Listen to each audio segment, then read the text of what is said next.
Christine G, and I'm going to be looking at this problem with you. So please note it's 14.1.22-T as these numbers in the modules may change.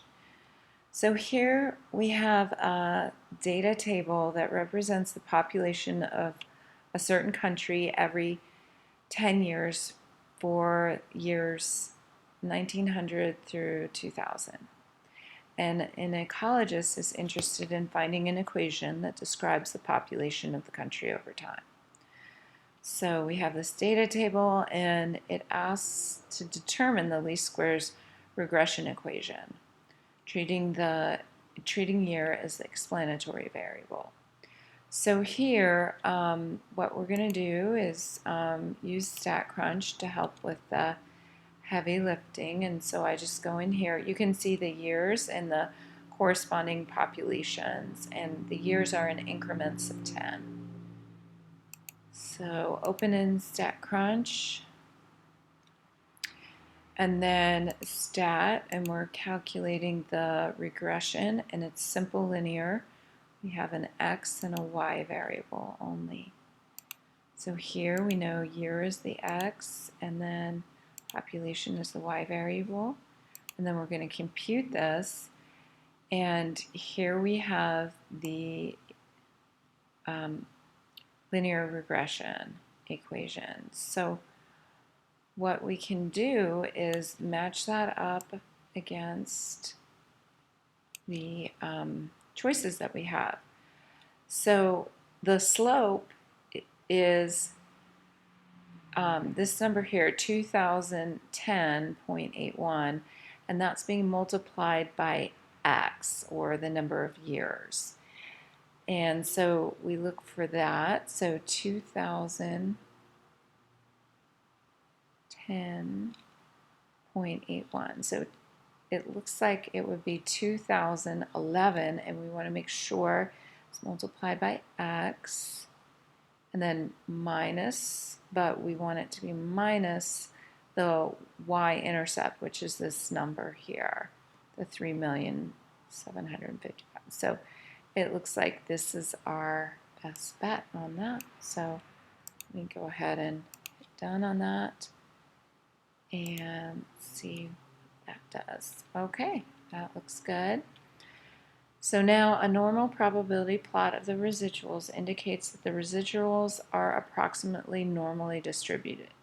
Test whether a linear relationship exists between year and population. Use the alpha value of 0.01 level of significance. So we need to here state the null and alternative hypothesis. So what we want to do here is beta naught is the y-intercept, and beta 1 is the slope of the equation. And you'll notice if we have a slope of 0, so if our slope wasn't 2011, and it was 0, what would happen would be 0 times x is just 0. So y hat, or the predicted value of y, would just always be this number, or the y-intercept. And so there wouldn't be a linear relation. So here, what we're saying is if beta 1 is equal to 0, or if the slope is equal, the null is that the slope is equal to 0, or beta 1 equals 0, and then the null is that beta 1 does not equal 0, or that there is a linear relationship. So I'm going to choose that one, and that looks good. And then determine the p-value of the hypothesis test. So we're going to use the StatCrunch on this one again. So we do not, what we can do in a quick way is we can just add it in the options, and we want to make sure we have this set up. Okay, so the null for the slope, and this is the same as beta 1, is 0, and then it's not 0. compute that. We already had it in our system, so it does that automatically. And so then we look at the p-value specifically for the slope, and that's less than 0.0001.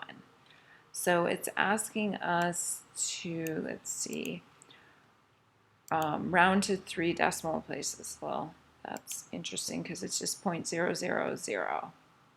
All right, good.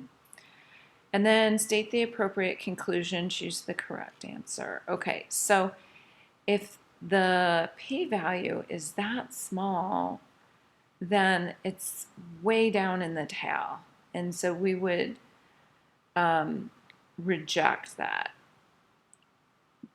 We would reject the null. So because our p-value is very extreme, it's way down in the tail, way below the alpha value, which was 0.01. We're just at 0. So 0.0001. So we would reject the null. There is sufficient evidence to conclude that a linear relationship exists between year and population. So that's what we would say. Okay. And then here, draw a scatter diagram treating year as the explanatory variable. Choose the correct graph below. So here, let's take a look. And here we have the years against the population, and it's going uphill. And that makes sense because in our equation, we have a positive slope.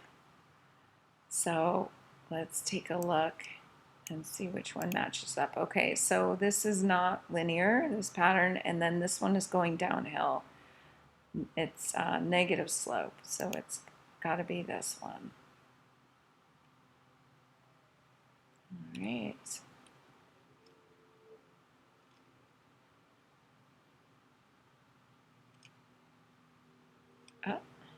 Oh, okay. So now we have another graphing one. Plot the residuals against the explanatory variable.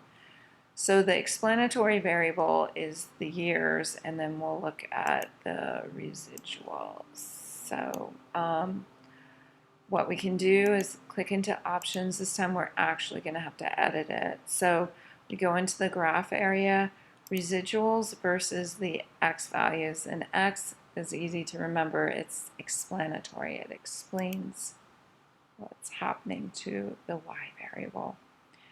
So here we need to look at this page. Okay, so it looks like this. So kind of a V almost. So it does not look like that one or that one. This one looks good to me. All right. And then, does a linear model seem appropriate based on the scatter diagram and the residual plot? Well, let's take a look. Yeah, on the scatter, this looks pretty good. But this, we're seeing that if we drew a horizontal line where 0 is, we're not seeing the same impact on both sides, above and below. So I would say no.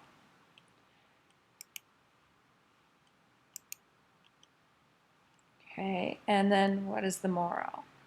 And so right here we're going to look at, so the moral is that the differential procedures may indicate that a linear relationship between the two variables exists. Yes, that's true, because when we did our hypothesis test, we found that we rejected the null that the slope was 0, and that means that there's a linear relationship. Even though diagnostic tools such as residual plots indicate the linear model is inappropriate. Yeah, so I'm going to go with that one because that sounds right on track because our residuals did not indicate that a linear module was appropriate. All right, so that's it, and feel free to reach out if you have any questions. Thanks so much for watching.